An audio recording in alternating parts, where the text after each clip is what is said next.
2021 com mais alegria. Na Capital 95.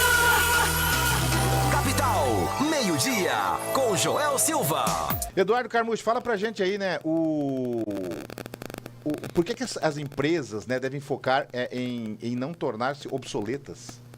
Na realidade, eu acho que elas precisam se tornar obsoletas. Eu vi a pergunta aqui, né? O cara pergunta pro Carmucho, por que elas devem focar em tornar-se obsoletas? Mas eu não quero que a minha empresa fique obsoleta, vai dar louco? Deve.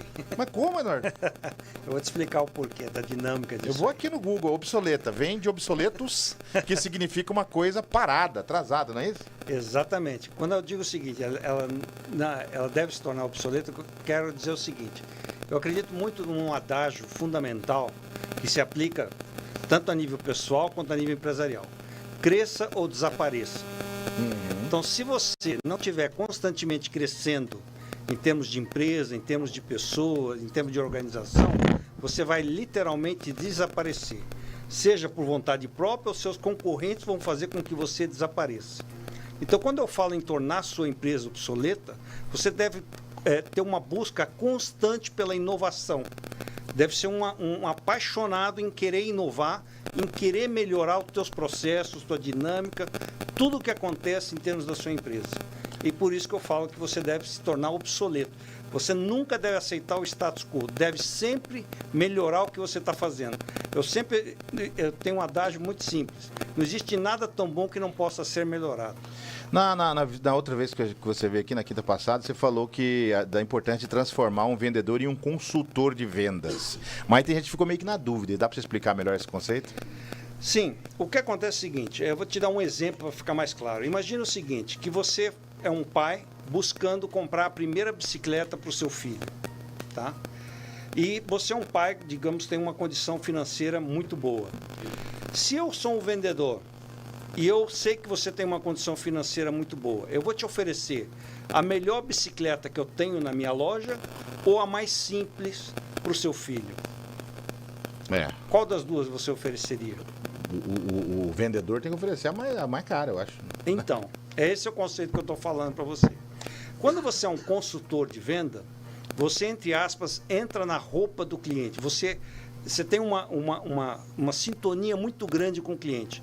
Então, se eu fosse o vendedor da bicicleta, eu faria, olha, é a primeira bicicleta do seu filho.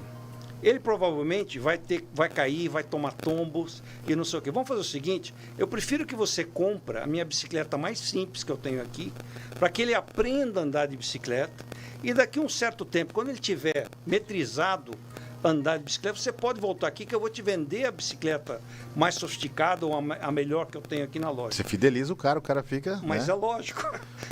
Entendeu o que eu estou querendo dizer? Então, quando você é um consultor de vendas, você nunca vai deixar o teu cliente cometer um erro. Você vai procurar construir uma almofada de proteção em volta do seu cliente para que ele consiga atingir o objetivo dele da melhor maneira possível. Para a gente fechar, né? E se meu cliente aqui quiser começar a baixar demais o preço, como é que faz?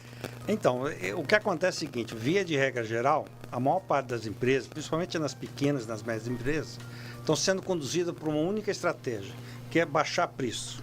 Tá? Só que eles se esquecem de um fator fundamental que acontece no processo, vendendo vantagens. Então, quando o teu cliente está dizendo para você, eu quero preço baixo, em outras palavras, ele está dizendo, eu quero vantagens.